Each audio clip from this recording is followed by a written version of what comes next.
it's quiet. There was commotion everywhere. I knew I had to get away from where I was. I was in a bad situation.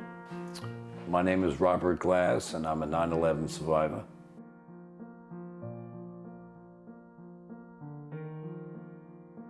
I smoked because this is what saved my life. Prior to 9/11, my life was great. I felt very safe in New York City. Never thought there'd be a terrorist attack in my entire life. Life was really good. And then came 9/11. I grew up in Long Island, New York. My experience was in computers, and I worked for Dell Computer for many, many years. And I enjoyed my industry.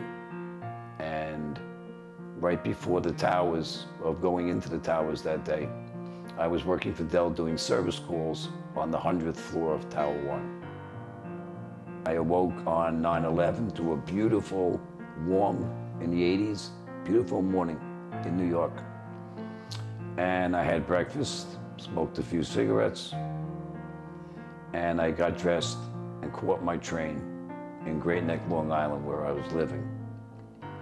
I got to the city, and I took a train downtown to the towers, like I do every day for 25 years.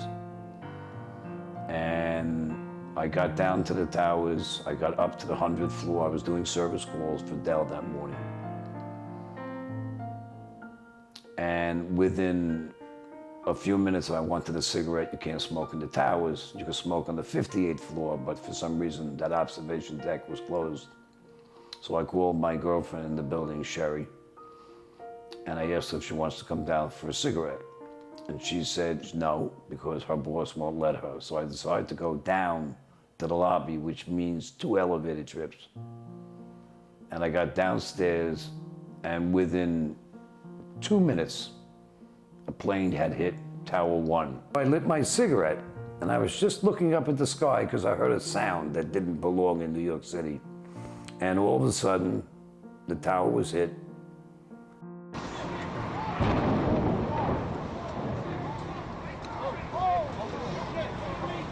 There was commotion everywhere. I knew I had to get away from where I was. I was in a bad situation. So I got together with a bunch of guys and girls, and we picked up a bench, like a bus bench, and we ripped it out of the ground, and we smashed it through McDonald's front window. And there were people in McDonald's eating, wondering, like, what are we doing? But they couldn't get out because there were pieces of the tower raining down on everybody.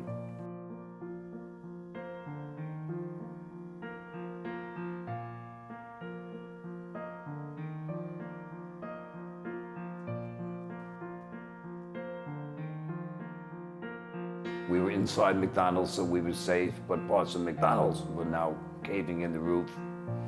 And the police and fire and paramedics and a couple of doctors came in just to check us out. And all of us were fine, except all the white stuff coming down from the buildings, all the soot and all the residue. We couldn't breathe. And the tables and the chairs were gone already. So we went behind the counter, because every few minutes there'd be a rumble and there'd be debris falling down. And we decided we better call our parents and stuff. So I had Sprint, which had their tower on another one of the World Trade Centers, Tower 7, which was the telephone company. So my phone worked, so I passed it around to everybody. And I told my mom I was okay, even though we were in danger, because anything could have collapsed at that moment. Sean, it's me. I just wanted to let you know I love you, and I'm stuck in this building in New York. There's lots of smoke, and I just wanted you to know that I love you always. There were people jumping out of the windows. There were people screaming, people crying. Nobody knew what to do. At number 2 World Trade Center, right? Ladies and students in the walking. We're not ready to die, but it's getting bad.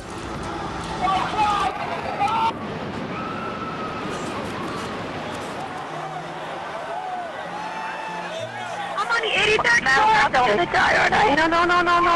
I'm gonna die. Ma'am, say your prayers. God. We're gonna think positive because you gotta help each other get off the floor. I'm Now, gonna die. No.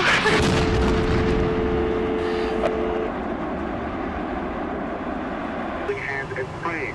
As I stand on the Manhattan Bridge, which is closed, it is open to pedestrian traffic. Some people are working in class, but there's just no way for them to. As I look at it, something is, I can't. Is this the building is going? Is that the building going down? Is that the second building of the World Trade Center going down? Yes, that is the second tower. That is the second tower. I was dating a nice woman, and she died on 9/11 in the towers, and that changed my life tremendously. So after the towers, I went home after 9 hours. I finally got a train, actually a car. My brother-in-law, Michael, was a dentist. He was uptown, so we had to walk uptown, which was a long walk. It was like 70, 80 blocks, but we finally got uptown. And I went home, I saw my family. My mother was hysterical, of course. And life after 9/11 was rough. New York was always a safe haven for us.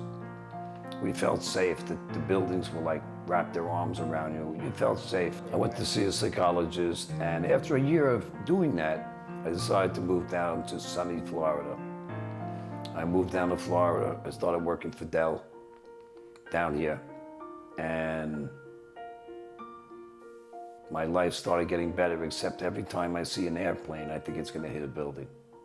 It just, no matter how high the plane is, no matter what kind of plane it is, I start to get very, very nervous and start to sweat.